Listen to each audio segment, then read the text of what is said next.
baixos salários, assédio moral e violações de direitos trabalhistas são as principais reclamações de mulheres que trabalham fora de casa. E com a aprovação na Câmara Federal do projeto que regulamenta contratos de terceirização no mercado de trabalho, muitas mulheres estão preocupadas que esses problemas piorem. Para debater esse assunto, eu recebo no programa Toda Mulher de hoje a deputada enfermeira Rejane e a militante sindical e coordenadora estadual da União Brasileira de Mulheres do Rio, Sônia Latger. Sejam bem-vindas ao programa Toda Mulher.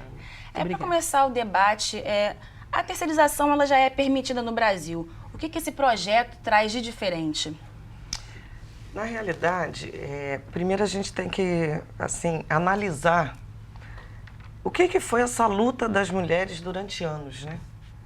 As mulheres, há pouco tempo atrás, elas não podiam votar no nosso país. Então, nós tivemos, um grande percentual de mulheres que se dedicaram a essa luta. Tanto é que hoje a gente consegue, inclusive, estar em atividades que antes eram consideradas só masculinas. Então, a gente tem que partir do pressuposto que teve um avanço no nosso país. A mulher saiu do setor privado, de ser dona de casa, para o público, que a gente chama, né, de sair da casa, da vassoura, do fogão, para enfrentar o mercado de trabalho. Esse mercado de trabalho que ela hoje enfrenta, ela não deixou os afazeres domésticos. Na realidade, a maioria das atividades domésticas ainda são de responsabilidade da mulher. Então, a primeira coisa que a gente tem que analisar a mulher cresceu. Nós estamos hoje assumindo postos de trabalhos importantes, né? Agora, infelizmente, nós ainda temos a discriminação, porque em relação a salários, ganhamos baixos salários, né? Os salários são diferenciados, tem assédio moral, enfim, nós ainda temos que lutar muito para que tenhamos igualdade no mundo do trabalho. E o movimento sindical, aí eu também vim do movimento sindical, fui sindicalista durante anos, né, da minha vida, a gente percebe que a luta sindical é muito desigual. Porque até para fazer parte de um sindicato, a trabalhadora tem mais dificuldade, né? Tem dificuldade para entrar no sindicato, que é um mundo ainda masculino. Tem dificuldade de se inserir nessa luta. E a gente, então, as nossas bandeiras, chamando assim, que uma delas é a creche no local de trabalho, enfim, as nossas bandeiras são muito mais difíceis de conquistar. Foi excelente, eu acho que a deputada Rejane fazer esse histórico, porque eu acho, Dandara, que é exatamente isso. O projeto de terceirização, que ficou mais de 10 anos no Congresso, ali na parte do deputado, ele vem para ameaçar ainda mais as mulheres e pode representar uma evolução das nossas conquistas. Primeiro, o projeto foi apresentado por um empresário, né, que é dono dos biscoitos Mabel, o senhor Sandro Mabel, certo? Então vem com o interesse do capital. E ele ficou, por exemplo, lá em 2013, nós percebemos, quem estava acompanhando o projeto, que não tinham nem discutido qual era o impacto na Previdência Social dos terceirizados. Então é muito relevante que a gente discuta e continue discutindo agora que está no Senado, que não pode ser uma votação assodada, porque tem impacto e vai prejudicar. E, particularmente nas mulheres, que já sofrem percentual, por exemplo, as mulheres brancas têm, em média, menos 36% de salário que os homens. As mulheres que estão no mercado formal, quer dizer, que tem carteira assinada, as mulheres negras, esse índice é de 48%. Quando elas vão ser terceirizadas e vão deixar de ter a proteção dos acordos coletivos da categoria, será que isso vai melhorar? Claro que não, vai piorar e muito. Então, aquilo que foi conquistado, como a Rejane comentou, pode começar a se perder. Deputada, a senhora começou falando realmente desses avanços que a mulher já conquistou. E a gente tem 2 depoimentos de mulheres aqui que demonstram claramente, assim, esse avanço da mulher. Vamos assistir. Eu acredito que é possível a mulher exercer as funções que a gente entende por masculinas. Já vi mulheres trabalhando em obras, já vi mulheres exercendo funções, inclusive de chefia, que antigamente eram só para os homens. Então, eu acho que é possível. Pode ser que não seja comum, no caso, mulheres trabalhando em obras. Não vejo muitos homens sendo donos de casa, por exemplo, mas é possível. Já não se pode dizer que não dá mais para uma mulher ser pedreira, não dá mais para uma mulher ser chefe. Dá para fazer. Pode ser que, dependendo da área, vai enfrentar mais ou menos resistências, mais ou menos dificuldades, mas é possível sim. Eu sou engenheira eletricista há 20 e tantos anos e nunca senti problema nenhum, nem na formação, nem depois já trabalhando.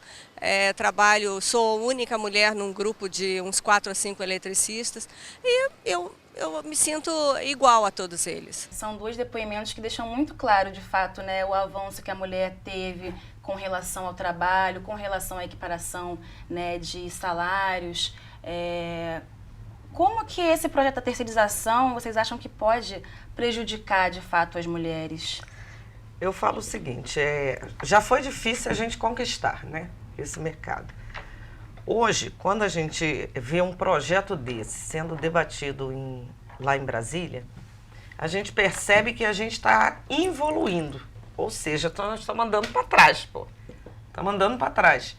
As mulheres vão perder o direito, né, os direitos que estão lá na CLT, que nós ainda encaramos a CLT um instrumento que poderia avançar mais nos direitos trabalhistas.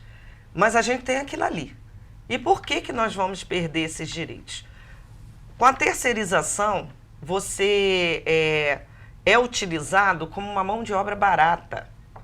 Né? Uma mão de obra barata. E uma mão de obra que pode ser, como é que se diz? Substituída, uma rotatividade muito grande. Né? Na minha área, da área da saúde, que essas terceirizações acontecem, hoje você tem um mundo de profissional de saúde e os profissionais são descartados, né, a torta e a direita. E segundo, o próprio salário que é oferecido. Quando você já estava num patamar de um salário, né, justo, você vê aí que esse salário é rebaixado. A Central Única dos Trabalhadores tem uma pesquisa que diz que o terceirizado recebe 24,7% menos do que a pessoa que é contratada, né? Então, isso também vai ser um problema. Vocês podem começar a ganhar menos do que a pessoa que é contratada. Porque o mundo do trabalho, e aí a Soninha também vai poder abordar mais isso, o mundo do trabalho, ele é muito desigual. Né? O instrumento que você tem são poucos, né? A greve, ela é um instrumento que é o último caso. Você não pode estar paralisando as suas atividades, porque paralisar as atividades você acaba prejudicando a toda a sociedade. Mas é um instrumento que é da classe trabalhadora. É um instrumento que você pode utilizar para conseguir direitos. E direitos esses, 13º, que às vezes não é pago, direitos de creche, que é o caso das mulheres, direitos de férias, direitos à amamentação. Né? As mulheres estão há pouco tempo, se a gente bobear, vai perder o direito de licença maternidade. Uhum.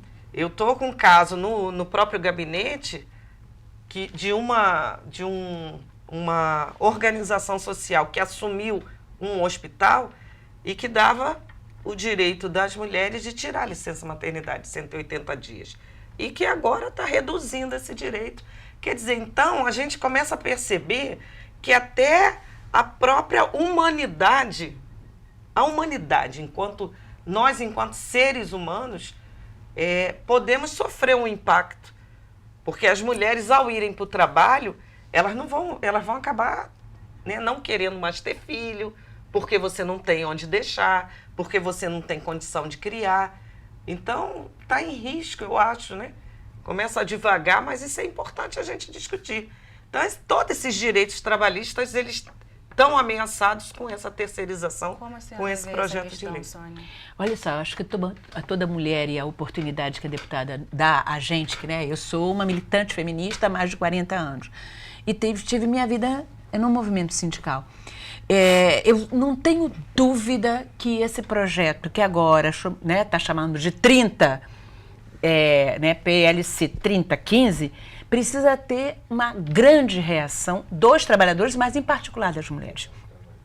Como? Por exemplo, esse projeto permite que um patrão que hoje tem 1.000 pessoas na sua base contrate PJ, pessoa jurídica. Então, aqueles que eram os direitos trabalhistas do acordo coletivo acabam, porque você vai ser contratado como se fosse uma empresa, mas é uma empresa de si mesmo. Exatamente. Então, a creche que era oferecida às trabalhadoras mulheres deixa de existir. Por exemplo, a questão da saúde ou o plano de saúde que era oferecido deixa de existir. Então, você tem, na verdade, uma inscrição das pessoas como, virou um empreendedor. Isso é mentira. Porque uma coisa é você ser um profissional que tem uma retaguarda em cima de você, outra coisa é você ser sozinho, tendo que pegar todos os encargos que antes estavam nos encargos do patronato. Uma questão relevante no setor elétrico, por exemplo, de onde eu vim, e eu acho importante chamar a atenção, porque nós tivemos uma entrevista bonita de uma engenheira, só que ela tem um núcleo de 5 pessoas, certo? As engenheiras, que são uma das categorias mais fortes do Brasil, ganham menos 28% as mulheres do que os homens. Então, numa empresa grande que contrata engenheiros, por que o cara, patrão, vai se interessar de fazer uma creche? Não precisa mais, transforma você em PJ. Não, e Sônia, é engraçado que, por exemplo, eu costumo falar o seguinte, as condições de trabalho, elas podem ser os mesmos. O homem e a mulher estão trabalhando no mesmo local. Só que as nossas condições, elas são diferentes. A mulher menstrua, gente. Todo mês a mulher sangra. E se você não tiver um banheiro decente, isso não são condições iguais. As nossas diferenças, por sermos mulheres, é diferente do local de trabalho. Também tem que ser respeitadas, que são de fato diferenças grandes. Grandes. A gente Local para você amamentar. Pausa agora, vamos dar uma seguradinha, a gente continua no próximo. Esse tema, menina, não dá para dar pausa. Com certeza. A gente vai para um breve intervalo e volta já, não saia daí.